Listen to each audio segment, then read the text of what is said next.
I am Busia for some TV cinema or Bibia Aquaba. Busia best when you subscribe, ya but what is a subscribe, you like it. Now, what share video no a day am I now it was your honorable Afenyo Markins, minority leader, and only can set me na a day about a mountain, and some of the other group a mountain de Busia, and more in papa, a year now, and also Edo, a year if it's a wish, and someone honorable Afenyo Markins said about the group no so approve a mountain, which most say. Yeah, they say NDC amanyo ko no kyese enya dia ombabua oman Ghana krakra na wohwe decision bi na speaker Bagbin pese go take e wo parliament kra editia minority na ebusia enya secretary ne nyina honorable Afenyo Markins said dia ba emontene na afin so no MPP amanyo ko no mpedifo bi a say no omatwe omuti for 2028 presidential seat na ebusia enya secretary ne nyina honorable Afenyo Markins said dia ehonsam bebri na ede aba betudwa aka sampedifo wenum na eho ensam ebusia enye esenketwa na ensam na nkasa de me pese mese wadaje na odi gbegberum na yakoti ensam se de honorable Afenyo Markins sesi ede tudwa in fact ensam we de they say yeko na yakoti bi se ensam ode atudwa no emu ehyan papa eye ode ensam bebri na no kure papa na wama yehunu ebusia enya senketwa de ekoso ewo omanyimu ne Ghana parliament ebusia enya senketwa yenko na yembowura na yenkoti ensam no yeba de mu bia no yede beto aso.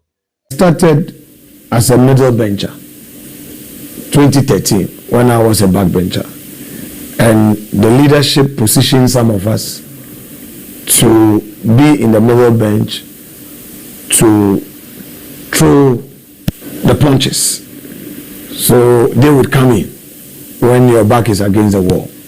So that was what I did as a first timer, although I was supposed to be a backbencher, but I was pushed into the middle bench to do the advocacy in opposition.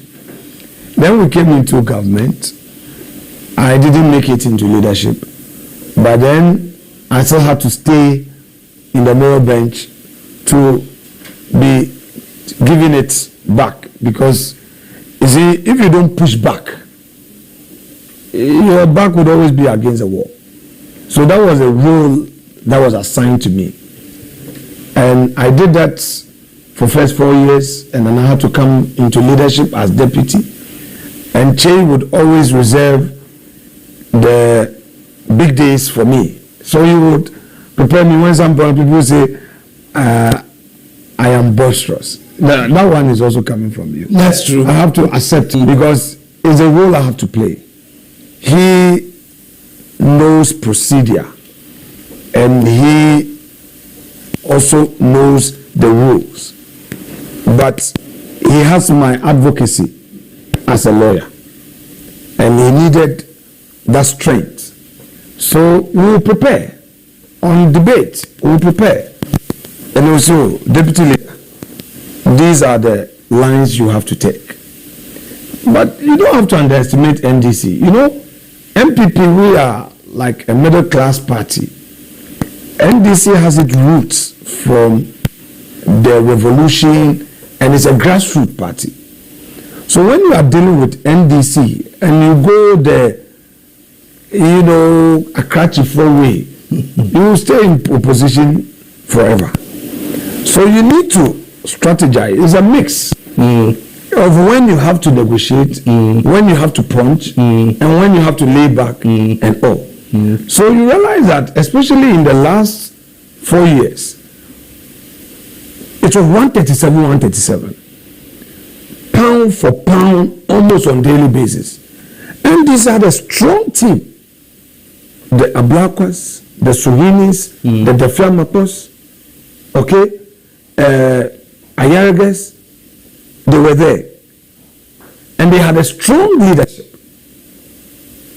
All of them could punch the same weight. And outside, our strong men were in government.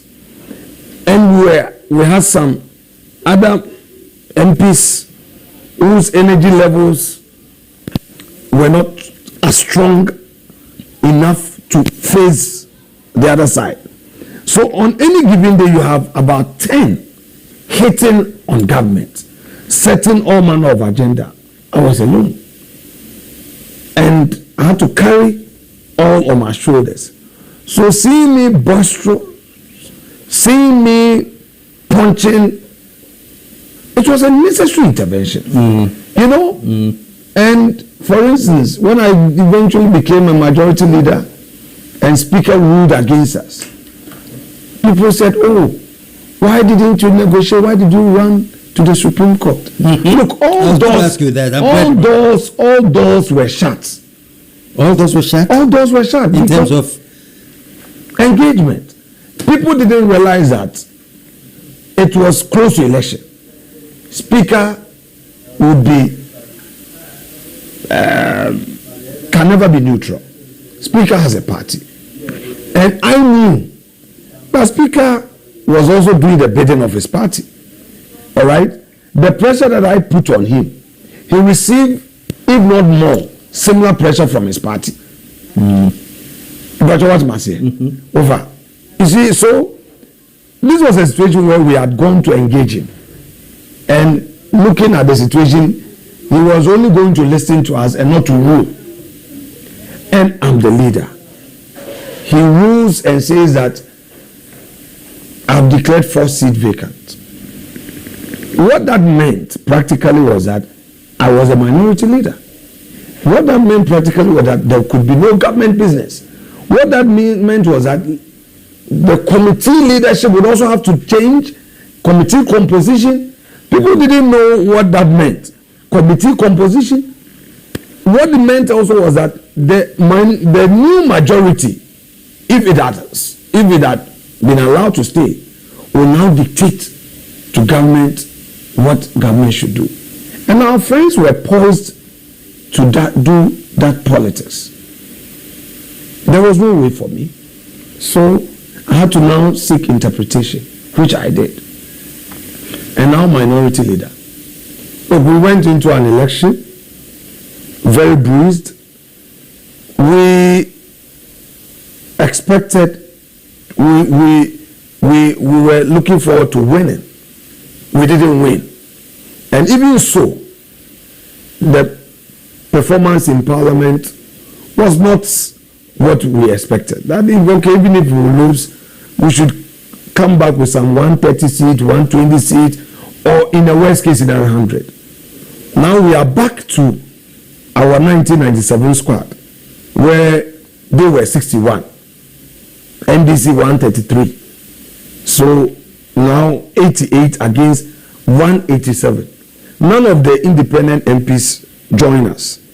So that means that you need to do as much pushback as possible. The party base must be activated.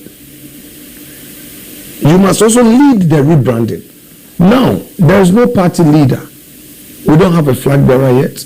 We have a couple of our senior men, putting their names. We hear names. The flag bearer for 2024 himself, Dr. Baumia, is looking forward to returning. We've heard his name. We've heard Kennedy Japan. We've heard Brian Achampon.